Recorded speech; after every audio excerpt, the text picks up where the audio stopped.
Hola, bueno, hoy vamos a tratar un tema súper importante. En los últimos días ha habido un revuelo en medios de comunicación por la supuesta infidelidad del presidente Gustavo Petro, con unos videos que están rodando en Panamá, donde supuestamente está acompañado de una mujer, pero detrás de todo ello se ha escondido la godorrea y se ha escondido la doble moral de este país, y es que desafortunadamente han utilizado este escenario, que es un debate político, un debate también que raya con lo personal, con la evidencia de la homofobia y de la transfobia que está muy presente en nuestra sociedad. Se ha atacado a la mujer, a la presunta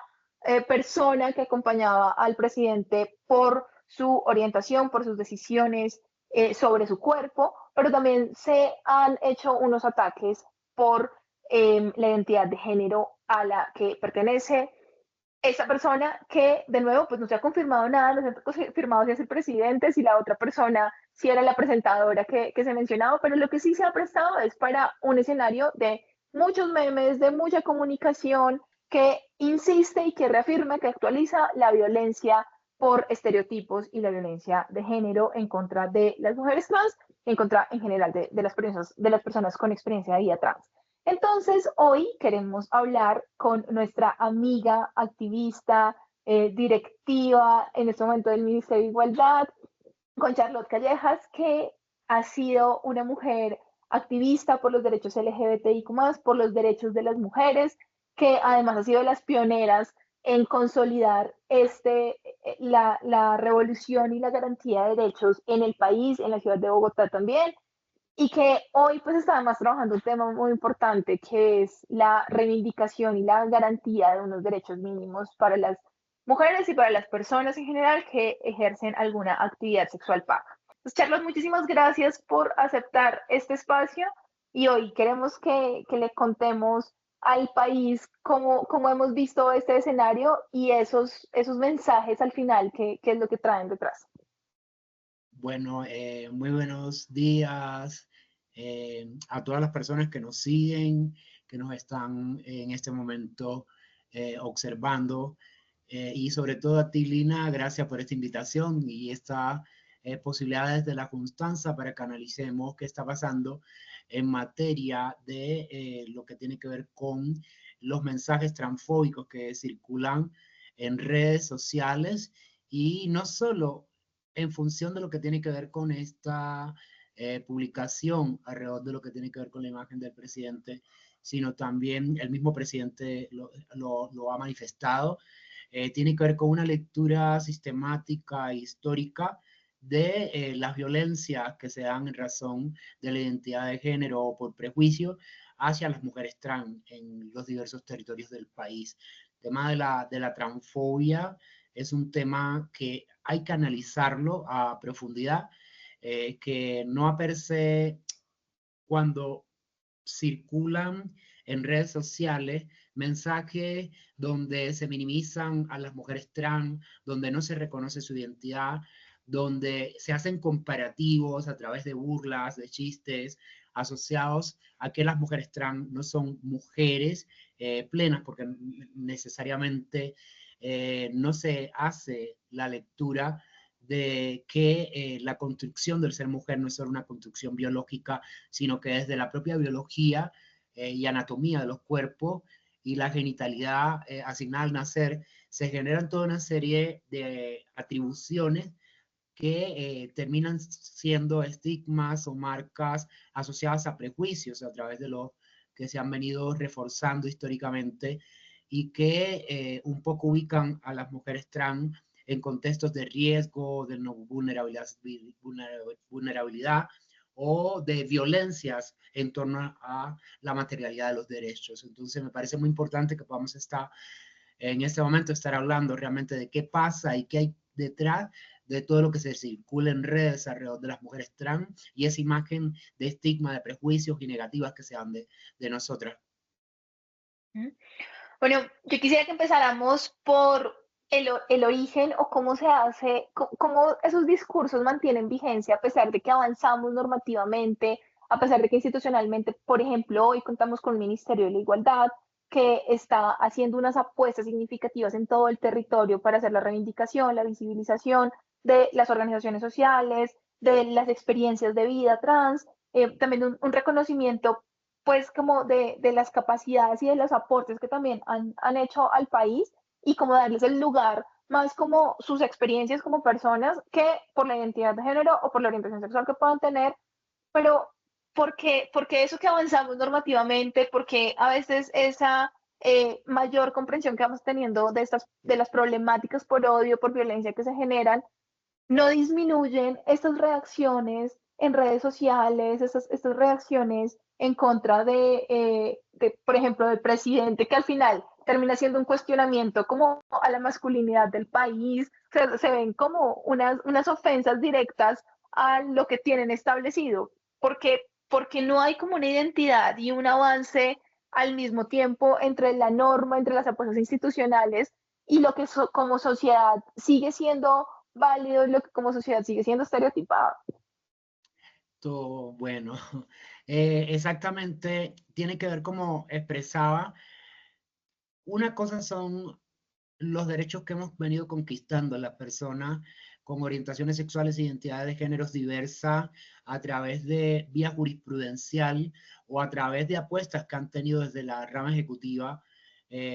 diversos gobiernos en los territorios, o en este caso, en la actualidad, el gobierno nacional a través de lo que tiene que ver con las apuestas del Ministerio de la Igualdad y la Equidad, a través de la Dirección de Garantías de Derechos para las personas LGBTIQ+, o a través de otras acciones también, programas o proyectos que también transversalizan el reconocimiento pleno de las personas lesbianas y bisexuales y las personas trans, sobre todo mujeres y hombres, como sujetos plenos en derechos. O sea, si bien hemos avanzado, como ya decía, por vía jurisprudencial y la Corte ha permitido reconocer que en términos de derecho nos aplican, en términos de derechos debe darse la materialidad y garantía de todos los derechos para las personas transgénero, femeninas o masculinas. Y si bien se ha avanzado en lo que tiene que ver con la rama ejecutiva, para avanzar en que puedan haber respuestas del Estado en materia de lo que tiene que ver con la garantía de los derechos o para prevenir las violencias, las discriminaciones que se dan en razón de la identidad de género y la orientación sexual, es una cuestión también estructural, o sea, tiene que ver con la sociedad, con la cultura, tiene que ver también con esas miradas también fundamentalistas, inclusive religiosas, que han validado históricamente que la única manera de poder estar siendo en la cotidianidad de la vida tiene que ver con esa heteronorma, o sea, todas las personas que se salen de esas características o cánones o dogmas que se asignan al deber ser varón o al deber ser hembra en la cotidianidad de la vida, desde las propias construcciones que se hacen sociales y culturales, políticas, religiosas, que establecen que es voy a utilizar unos términos que no me gusta utilizar, pero un poco para ejemplificar hacia dónde quiero llegar. O sea, se ha validado históricamente que lo normal, lo natural, es que alguien que se asigna como varón al nacer o que se asigna como hembra, debe comportarse, construirse en la cotidianidad de la vida como una persona heterosexual. Y una persona heterosexual en correspondencia con ese deber ser del hombre y la mujer, que muchas veces se termina asociando a un tema reproductivo, pero también a un tema que tiene que ver con los roles que se asignan en la sociedad al hombre o a la mujer. Entonces, todo lo que se salga de esa heteronorma y de esas características que la heteronorma desde lo cultural y lo social atribuye, permeado por lo que tiene que ver con los cánones también religiosos o con otros tipos de cánones que tienen que ver con apuestas políticas, un poco que al salirse se vuelve también como un blanco de violencias, de vulneraciones de los derechos de esas personas, porque realmente no corresponde con lo que se espera social y culturalmente y políticamente o religiosa de esa persona. Eso ocurre en la cotidianidad de la vida con la orientación sexual. Ahora, cuando alguien se atreve a ir más allá, que no tiene que ver con la orientación sexual, sino que habiendo sido asignada como varón al nacer o como hembra al nacer, en mi caso, por ejemplo, que fui asignada al nacer como varón, pero que no me he sentido jamás o históricamente en un cuerpo que desde esa lectura que hacen de varón y que es roto con todos los dogmas, los paradigmas posibles de la cultura y he construido una feminidad, un cuerpo leído al nacer como hombre, eso genera una resistencia, eso genera unas aversiones desde diferentes sujetos de la sociedad que hacen que muchas veces esos sujetos sientan, inclusive yo hago una lectura mucho más profunda, vean cuestionada lo que tiene que ver con su masculinidad, o en el caso de algunas mujeres, vean cuestionada lo que tiene que ver con una feminidad tradicional, convencional, y lo que se le atribuye a las mujeres asignadas al nacer o llamadas mujeres biológicas. Entonces ahí se da todo un sistema social y cultural que termina desembocando en que quienes somos diferentes, en quienes transgredimos esas normas que se esperan o esas normas que están instituidas alrededor de la religiosidad, alrededor de lo político, de lo social y la cultura, terminemos siendo objetas o terminemos siendo objetos de burlas, de discriminación, de violencias sistemáticas en la vida. ¿Por qué? Porque rompemos con ese orden social establecido que se espera. Entonces, creo que ahí está la raíz. Creo que hay que trabajar mucho lo que tiene que ver con los cambios culturales, los cambios sociales. Que la gente no vea en las personas trans un peligro. O sea, y un peligro no en el sentido de solo de la peligrosidad asociado a hechos que tienen que ver con hechos de contravenciones o hechos delictivos, sino un peligro porque realmente desestabilizamos todo lo que históricamente se ha establecido que debería ser el comportamiento en sociedad de quienes se asignan como varones al nacer. Para el caso nuestro, que somos mujeres trans, eso es una cuestión que es bastante compleja y que genera toda una serie de cuestionamientos y que inclusive se vuelven agresivos. El tema de la ideología de género. O sea, han utilizado mucho el tema de la ideología de género precisamente desde hombres y mujeres cisgénero, con construcciones heterosexuales, y en algunos momentos también otras construcciones de orientaciones sexuales se han tensionado con nosotras las mujeres trans, porque realmente rompemos con todos esos paradigmas que se esperan y con todas esas cargas sociales y culturales que se atribuyen a los cuerpos biológicamente asignados como mujeres o como hombres. Entonces creo que ahí está la raíz, creo que hay que trabajar más allá de los instrumentos de política pública, más allá de lo que dice la norma y establece la jurisprudencia o lo que hemos ganado por otras altas cortes, es importante poder trabajar en transformar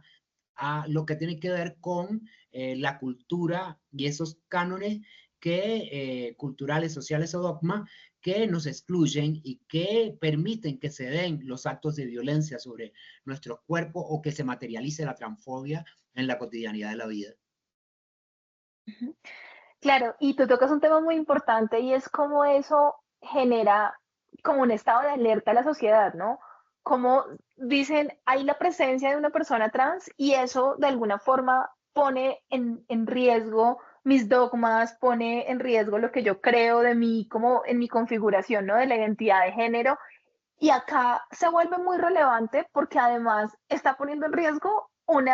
símbolo del poder que es el presidente de la República. El presidente Gustavo Petro, pues digamos que es un símbolo en distintos ámbitos, en temas de progresismo, en temas ambientales, en temas de la transformación, de la construcción de las ciudades, de los recursos hídricos, pero también esto se ha vuelto como un símbolo de cómo eso puede fisurar el poder, cómo la presencia de una persona trans cercana a una persona de poder puede poner en entredicho cualquier actividad, cualquier propuesta, cualquier cosa que esté haciendo bien, resulta entonces dinamitada por esa presencia y cómo eso se vuelve un riesgo generalizado, ¿no? Como la mentalidad y todos estos ataques de redes sociales, de los medios de comunicación, terminan volviéndose esto puede poner la presencia de una persona trans cercana a una instancia de poder que además les ha sido negada, ¿no? Por completo, la participación en las instancias de decisión, cómo eso puede, puede poner en, puede poner como en duda lo que se entiende por el Estado. Entonces creo que toma una mayor relevancia cuando precisamente comienzan a relacionarlo en ese punto y como esa masculinidad, que además es lo que rige a todo el país, pues se ve como en entredicho, ¿no? La masculinidad, no solamente de la figura del poder, sino la masculinidad del Estado. Es que nos han enseñado siempre que el poder tiene que ser masculino, que las tomas de decisiones tienen que ser masculinas,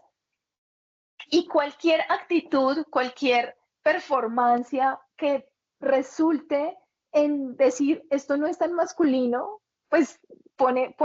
de verdad en un estado de alerta y en un estado casi que de terror a toda la sociedad. A mí eso me ha parecido que es muy curioso porque realmente el ataque no termina siendo, esto es un ataque, digamos, moral por todo lado. Lo primero, pues, es el ataque a la monogamia, ¿no? A la constitución de la familia tradicional que se ha defendido tanto en Colombia y que ha sido un caballito de batalla de la derecha siempre. Pero luego, lo que realmente no le perdonan en este montaje es que sea con una persona trans. Es lo que más ofende, es lo que más les ha ofendido a estas instancias de poder. Pero no porque, no porque no, sé, no tengan tampoco identidades de género diversas dentro de sus militantes y dentro de sus formas de poder, sino porque las han ocultado históricamente. Entonces, yo creo que sería muy interesante si pudiéramos analizar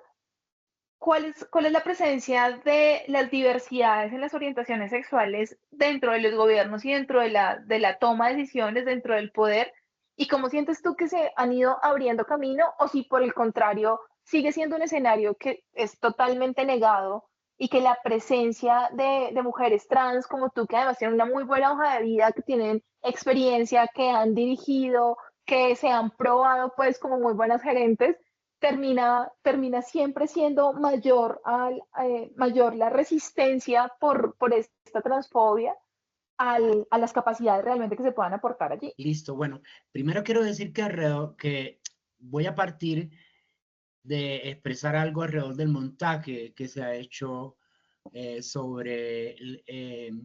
el presidente y esa supuesta figura que asocian al presidente de esa persona transfemenina o de esa mujer transfemenina, en un contexto que aprovechan una salida del presidente o visita a Panamá y sacan este mensaje que uno ve por redes que es totalmente un montaje. O sea, se ve totalmente en la imagen, en todo lo que aparece, que se ha realizado ese montaje de manera intencional. Un poco para, tú lo decías, primero porque cuestiona la masculinidad del presidente, o ponen o tratan de cuestionar la masculinidad del presidente desde esas masculinidades tradicionales, hegemónicas, que ostenta todo el poder posible. Y la única manera de desestabilizar lo que tiene que ver y desacreditar y al presidente que ha sido completamente una práctica sistemática, histórica, desde que el presidente se posesionó, inclusive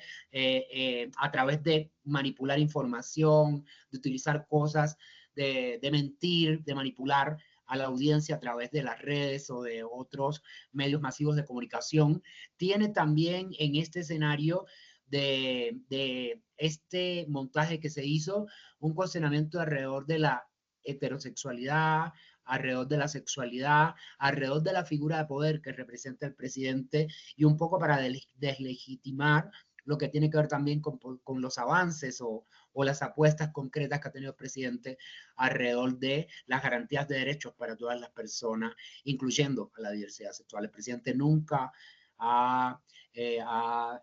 tenido resistencia frente a la garantía de derechos de las personas LGBT. De hecho, cuando fue alcalde, avanzó mucho, luego se avanzó en la ciudad de Bogotá, precisamente por toda la capacidad instalada que dejó el presidente en su momento cuando fue alcalde para que avanzaran la garantía de derechos de las personas LGBT. La segunda parte de que quiero un poco reflexionar alrededor de tu pregunta tiene que ver con las personas de los sectores sociales LGBTI. Históricamente hemos estado ocupando diferentes poderes del Estado o sirviendo desde adentro de los diferentes poderes del Estado. O sea, quiero dejar eso. Históricamente han habido mujeres lesbianas, hombres gays en espacios. Muchas veces inclusive hemos tenido hombres gays y mujeres lesbianas ocupando altos cargos de diversos poderes del Estado. Claro, manteniendo una posición o una performativa muchas veces que ha terminado replicando lo que tiene que ver con esa heteronorma ficticia de lo que se espera de esa persona. O muchas veces aún autorreconociéndose, tratando de mantener una masculinidad tradicional o una feminidad tradicional convencional, dependiendo si es un hombre gay o una mujer lesbiana. ¿Dónde se da una situación compleja? La situación compleja se da precisamente cuando es una mujer trans la que llega a esos escenarios de la gestión pública o a esos espacios de poder. Yo recuerdo cuando yo llegué a la administración de Lucho Garzón a ocupar un cargo en la Secretaría de Salud, un cargo, un simple cargo, no era de carácter gerencial o directivo, sino era como profesional especializada. Pues como fue pública mi ingreso, porque precisamente ingresaba a movilizar en salud la política y a coordinar la política pública de personas lesbianas, gays, bisexuales y transgénero, eso generó toda una serie de ruidos y generó un rechazo desde diferentes actores, desde las comprensiones de la moralidad, las comprensiones de alrededor de cómo era posible que alguien que rompe con todos los tipos o transgrede las normas asociadas al género y el sexo puede llegar a una institucionalidad. Entonces, y es para poner un ejemplo en este momento, pero creo que por ahí han pasado muchas mujeres trans que han tratado de insertarse en el sistema de la gestión pública o en la rama ejecutiva o en otros poderes del Estado como el poder judicial u otros poderes del Estado.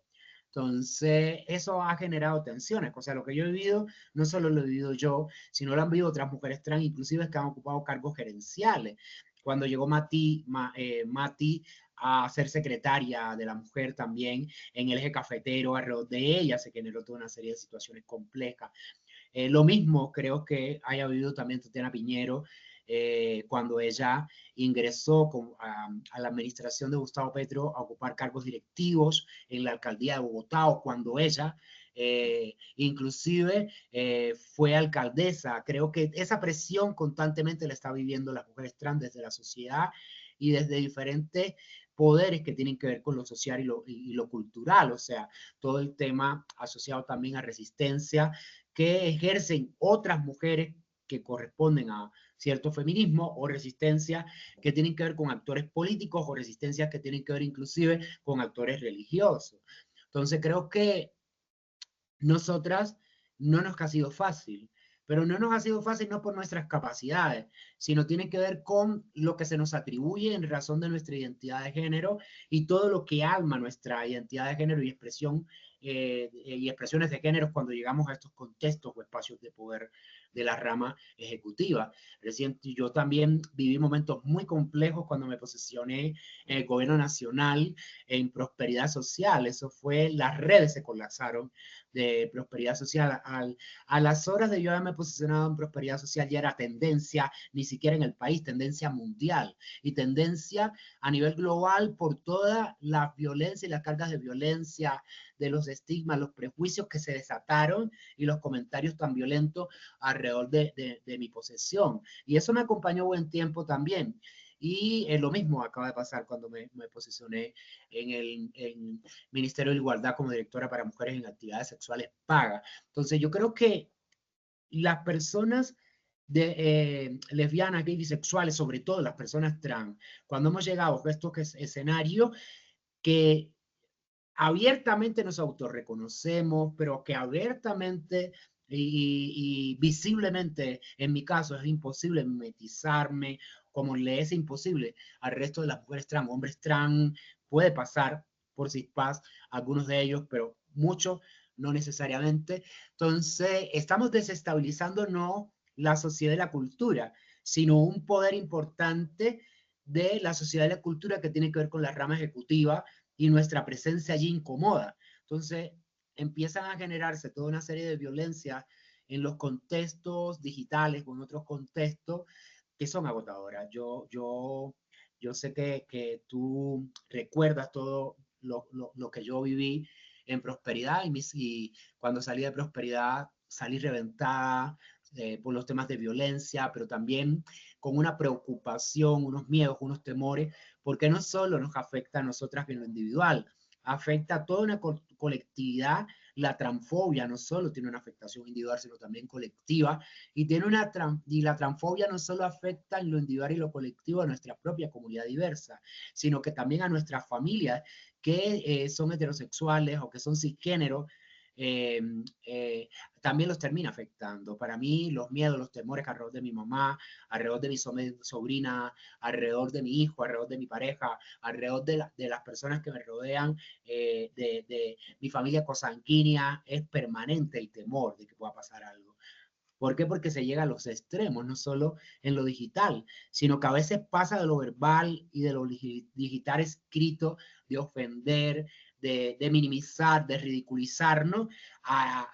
ya a la materialidad de hechos, a la materialidad de hechos. Actualmente hay una situación de transfeminicidios, una ola de transfeminicidios que también expresa que es la máxima expresión de lo que tiene que ver con la transfobia, esa situación tan compleja que hay de no reconocimiento y de odio, un odio inclusive que termina expresándose con quitarle la vida a una persona, a una mujer trans, porque no se valida que es una mujer, o porque termina colocándose en un contexto de que eso que está allí es peligro, porque desestabiliza todo lo que históricamente se ha construido alrededor del deber ser hombre o alrededor de ser mujer. Entonces creo que hay unas complejidades, pero sí creo que la sola presencia de las personas LGBT, no solo trabajando en temas de política LGBT, en mi caso he trabajado en otras políticas públicas o sociales, o políticas sociales que benefician a la sociedad de manera general o que van dirigidas también a otros grupos poblacionales, en este caso, o a sectores sociales, como es el caso de las mujeres, en lo que me encuentro trabajando actualmente. Se vuelve complejo, pero se hace necesario que cada vez podamos estar más en los espacios de poder. Y en espacios de poder no solo como profesionales en la rama ejecutiva, sino también en cargos decisorios, gerenciales, como el que me encuentro. Pues tú tomas distintos temas que son fundamentales. El primero de ellos es cómo detrás de esos ataques que a veces parecen inofensivos, de la mala información que hacen los medios de comunicación, nada más un titular lo que puede desencadenar o las interacciones en redes sociales, cómo eso va calando y además va escalando para lograr al final pues que ocurran hechos de homicidios, que ocurran unas violencias que ya son significativas en contra de la población LGBTIQ+, pero también cómo eso lo que hace es crecer la alianza de justificación social que hay detrás de poner en riesgo a las personas de la población diversa, pero también cómo eso justifica los actos violentos. Hoy precisamente leía en el periódico El Tiempo que de cada 10 asesinatos, de cada 10 homicidios en contra de la población LGBTI, más 6 son en contra de mujeres trans. Y esto es, pues, digamos, es la evidencia de la ola de transfeminicidios que tú mencionas, pero que estos mensajes ocurran y que se vuelvan el día a día y que se vuelvan ya presentes en las comunicaciones entre la ciudadanía, pues lo que hace es repercutir y aumentar la ola de odio y de violencias. Yo creo que este tipo de situaciones deberían servirnos es un poco para visibilizar y para reconocer cómo como sociedad tenemos un montón de fallas en las estructuras mentales, en la forma en la que universalizamos además conceptos, en los estereotipos que tenemos y que nacen de cosas muy pequeñas, ¿no? Nada más de, y cuando trabajábamos juntas con Charlotte lo hablábamos de, oye, nada más de cómo me refiero a la persona en el lenguaje cuando la recibo, nada más en aceptar que su identidad no es la que aparece en la cédula o la que fue asignada biológicamente al nacer, sino su identidad es la que la persona logra construir, la que la persona se identifica. Y como el respeto por ello dentro del lenguaje, dentro de las organizaciones, pues ayuda muchísimo también a bajarle el odio. A mí me preocupa mucho este escenario porque ese montaje, que como tú lo mencionabas, cuando uno va a ver las imágenes, pues está tremendamente difuminadas las caras de las personas. Bueno, digamos que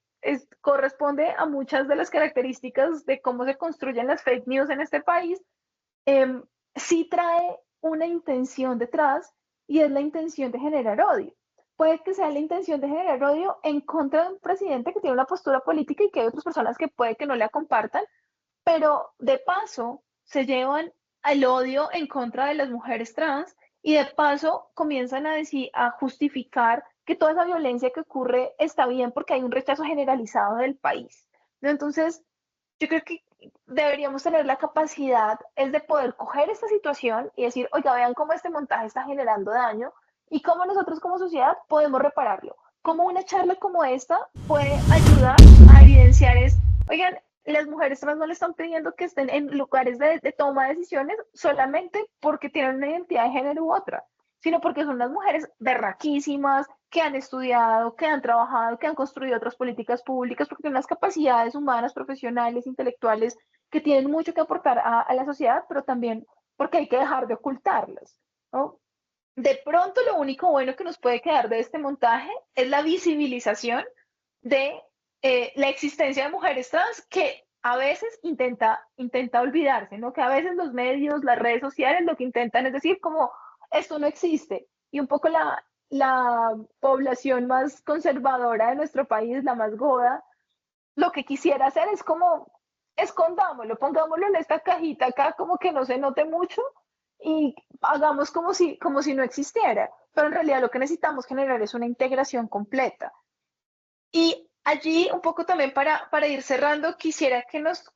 contaras o que nos des ideas sobre cómo este tipo de situaciones, cómo cuando vemos esta ola de transfeminicidios, cómo cuando vemos este montaje malintencionado que además está procurando generar más odio,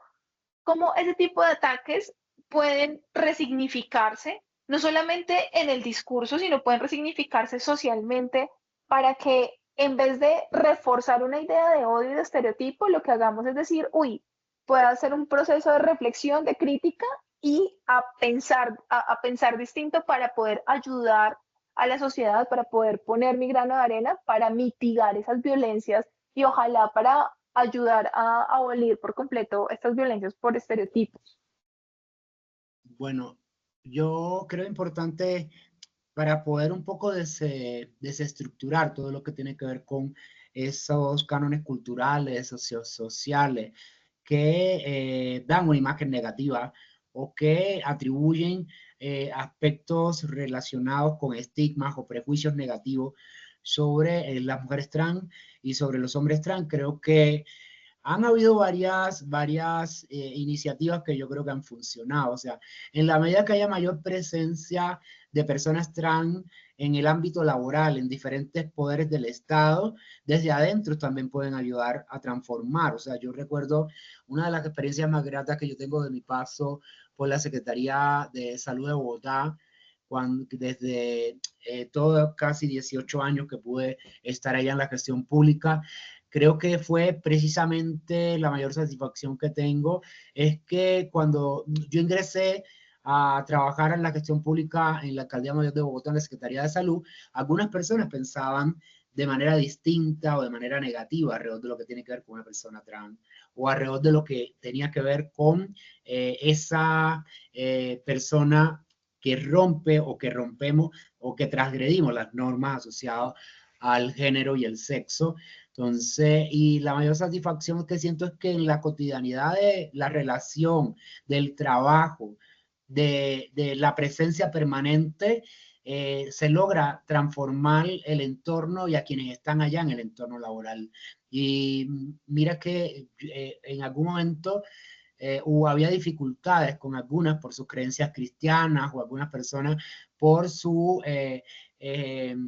por sus crianzas o partes de crianzas que le han dado alrededor del género, alrededor de la sexualidad, de la orientación sexual,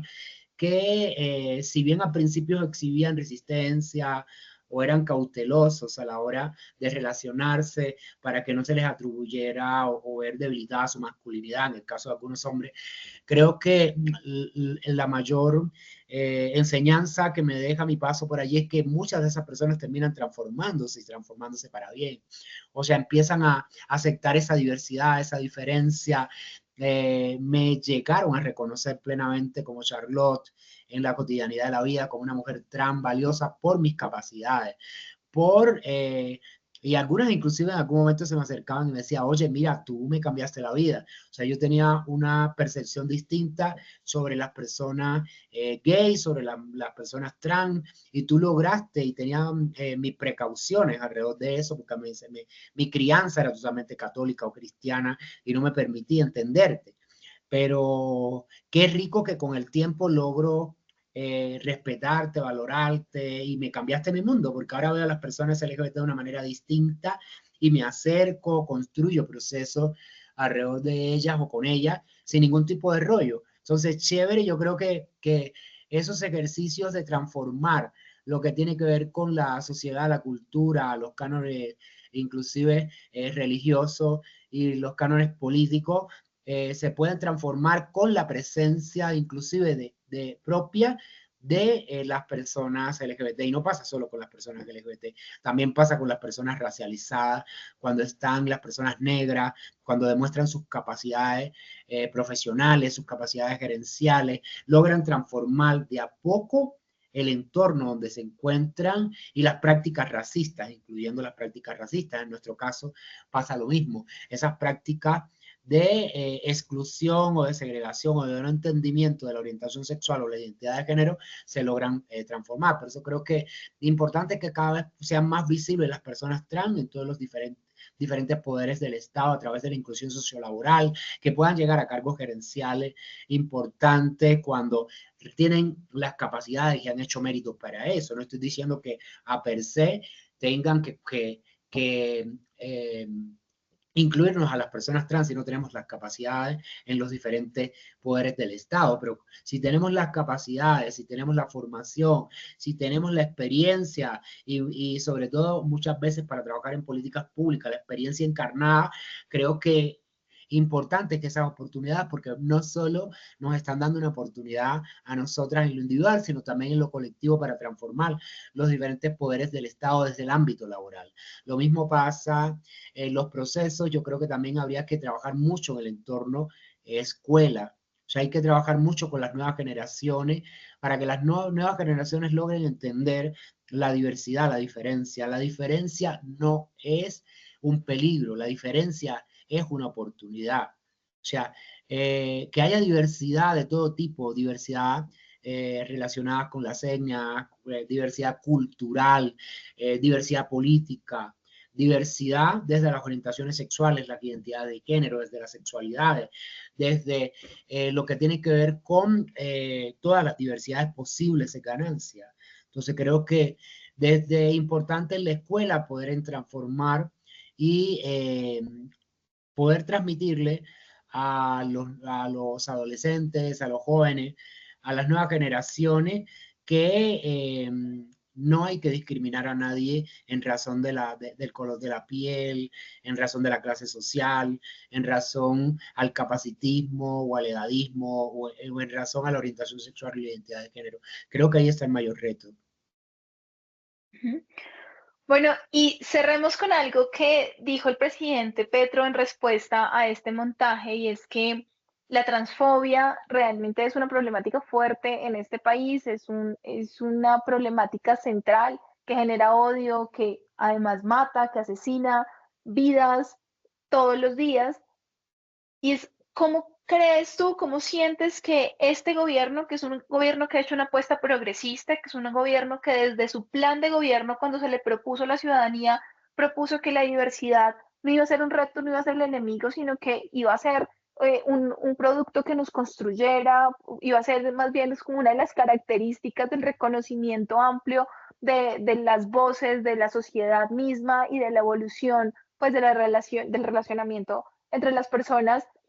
¿Cómo estamos cumpliendo ese propósito que estaba establecido en ese programa de gobierno? ¿Cómo este, que es un gobierno de cambio, que es un gobierno de transición, que es un gobierno que llega por primera vez a hacer unas apuestas en temas sociales, en temas económicos, pero también en unos temas identitarios, en unos temas con unas apuestas de género muy claras, marcadas? ¿Cómo crees que está avanzando para garantizar que este tipo de violencias mermen en visibilizar además la participación, las hojas de vida, los profesionales y los profesionales que están detrás pues, de las identidades de género tan estigmatizadas? ¿Cómo estamos llevando el cambio a estas poblaciones LGBT y cómo les estamos cumpliendo? ¿Cuál crees tú que hoy es nuestro mayor legado, nuestra mayor hazaña como gobierno para poder representar a estas poblaciones? Bueno, primero, importante reconocer que creo que lo más valioso precisamente que ha tenido en términos de apuesta el gobierno alrededor de lo que tiene que ver con la garantía de derechos para las personas lesbianas, gays, bisexuales y trans, tiene que ver primero con en la incorporación de lo que tiene que ver con el Plan Nacional de Desarrollo, como tú lo decías, ahí están unas apuestas muy importantes que alrededor de lo que tiene que ver con las personas de los sectores sexuales, de los sectores sociales LGBT. Por ejemplo, todo el tema de la construcción de un mecanismo articulador para la prevención y atención de las violencias por prejuicio, el hecho de que haya una arquitectura institucional en el Ministerio de la Igualdad que se haya creado en el Viceministerio de las Diversidades, que es la Dirección de Garantía de Derechos para las personas lesbianas, gays, bisexuales y personas transgénero o con orientaciones sexuales o personas trans o con orientaciones sexuales e identidad de género diversa. Creo que el Estado haya incorporado esa estructura, pero con unas claridades en términos de función y de lo que tiene que avanzar en materia de garantías de derecho para gestar lo que tiene que ver con la articulación y coordinación con otros sectores administrativos de la nación, pero también para acompañar a las entidades territoriales para fortalecer las capacidades en materia de respeto y la garantía de derechos para las personas LGBT, creo que es algo muy importante. Lo mismo ha pasado en otras en otros ministerios o en otros sectores administrativos de la nación. El Ministerio de Trabajo, por ejemplo, creó el grupo de élite de género, que en el grupo élite de género hay una apuesta muy clara alrededor de lo que tiene que ver con el mundo laboral a través del el rol que hacen las inspectoras de género para que no se dé discriminación, violencia, para que puedan haber condiciones en el entorno laboral de respeto y de reconocimiento y de no violencia hacia las mujeres lesbianas, bisexuales o hacia las personas trans en el entorno laboral o hacia las personas también con gays o bisexuales. Creo que allí también resalto el tema del grupo élite de género y las inspectoras de trabajo que están haciendo una labor para que no haya discriminación en el entorno laboral fundada en la orientación sexual y la identidad de género. También el Ministerio del Interior ha venido avanzando con el grupo de género y diversidad con acciones contundentes. Por ejemplo, lo que se acaba de aprobar de la línea que incluye el Fonsecón de mujeres y personas de las diversidades sexuales, que en lo que tiene que ver con la línea del Fonsecón y la posibilidad de la construcción de casas de vida o casas asociadas a lo que tienen que ver con casas con refugio o casas refugio para poder atender a las personas víctimas de la violencia basada en género, violencia por prejuicio, a través de la garantía que da el Estado para esas personas que tienen medida. Creo que es algo que señalaría el Ministerio del Interior, entre otras cosas, que el equipo está avanzando en materia de transversalizar el enfoque de género y de diversidad en lo que tiene que ver con el resto de las políticas de seguridad, las políticas de lucha contra la trata, las políticas religiosas Y muy en sintonía desde Ministerio de Salud también ha venido avanzando en lo que tiene que ver con el grupo de promoción social en general, orientaciones desde la guía o desde guías de orientaciones de prácticas clínicas para la atención de las personas trans, que es un mandato de la Corte Constitucional y vienen avanzando en eso, pero también trabajando de manera articulada con otros sectores administrativos, por ejemplo, para la atención en salud, como ha hecho el INPE, de las personas trans que se encuentran en contexto de privación de la libertad. Entonces creo que ese gobierno indiscutiblemente tiene una gran apuesta alrededor de lo que tiene que ver con sus estructuras y alrededor de lo que tiene que ver con los programas y los proyectos y los planes y las políticas que tienen diferentes instituciones del Estado. Y, por ejemplo, también nosotras desde el Viceministerio de las Mujeres, desde nuestras 5 direcciones, hay una gran apuesta alrededor de lo que tiene que ver con la transversalización del enfoque de género, de orientación sexual e identidad de género en esos programas, o sea, en los programas que tienen autonomía económica o en los de garantías de derechos para las mujeres o en los programas de madres, cabezas de familia y reconocimiento también de la diversidad sexual allí, desde lo que tiene que ver con las madres cabezas de familia o lo que tiene que ver también con la Dirección de Prevención y Atención Integral a la Violencia a través de su línea Salvia, de las patrullas Púrpura, a través de lo que tiene que ver también con la capacidad instalada para poder desarrollar y acompañar los procesos para mitigar lo que tiene que ver con las violencias basadas en género, las violencias por prejuicio en las personas o en las mujeres lesbianas, bisexuales y trans. O sea, yo creo que el gobierno tiene indiscutiblemente un compromiso muy fuerte que ha venido avanzando. Claro, siempre habrá muchas cosas que aún nos falte por avanzar. Nosotras desde la Dirección de Mujeres en Actividades Sexuales Paga, también nuestro programa reconoce la diversidad de las mujeres y la diversidad étnica, cultural, política, la diversidad de las mujeres desde todas las diversidades, incluyendo la orientación sexual, la identidad de género, el capacitismo, la diversidad vista como un factor importante para acercar nuestra oferta en garantías de derechos, en alternativas de vidas para las mujeres en actividades sexuales pagas, o relacionado también con temas de prevención en los establecimientos, en calle, o relacionado también con el entorno digital. O sea, para nosotros es muy importante porque mucha población transgénero se encuentra en oferta de actividades sexuales pagas y hemos venido acompañando los procesos de garantía de derechos para ellas. Bueno, Charlotte, pues muchísimas gracias primero por aceptar este espacio, por ayudarnos a visibilizar todas las violencias que vienen ocurriendo detrás de este montaje, cómo ese ataque al presidente tiene unas consecuencias y unos daños colaterales para la población diversa, para las mujeres trans, pero también muchas gracias por todo lo que estás haciendo desde, desde los espacios, desde las tomas de decisiones en las que estás para evidenciar las necesidades que hay en materia de garantía de derechos para la población LGBTI más, pero también pues la capacidad y la berraquera que tenemos detrás de lideresas como tú. Muchísimas gracias por este espacio. Muchas gracias a ti, Lina, y potente esta juntanza. Muchas gracias.